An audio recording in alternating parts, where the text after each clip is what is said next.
Hello everyone, welcome back to my channel. আজকে এসে গেছে একটা মন ভালো করা ভিডিও নিয়ে। আমাদের এখানে অর্থাৎ নিউ ব্যারাকপুরে শুরু হয়ে গেছে পুষ্পমেলা।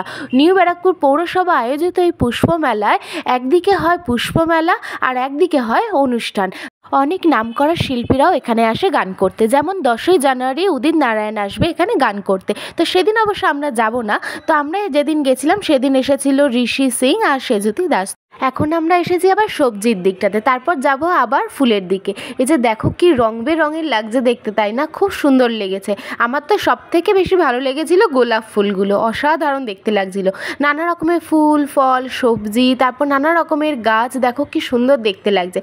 চলো আমরা এবার হাতে একটা করে এগরোল নিয়ে চলে এসেছি অনুষ্ঠানে গান শুনতে। তো দারুণ আয়োজন করা হয়েছে দেখলাম, মানে চারিদিকে পুরো লাইটিং, এত বড় স্টেজ। আমরাই প্রথমবার গেলাম পুষ্পমেলায়, আমার তো দারুণ লাগলো। তোমাদের কার কার ভালো লাগলো সেটা কমেন্টে জানিয়ে, যদি ভালো লাগে লাইক করে দিও।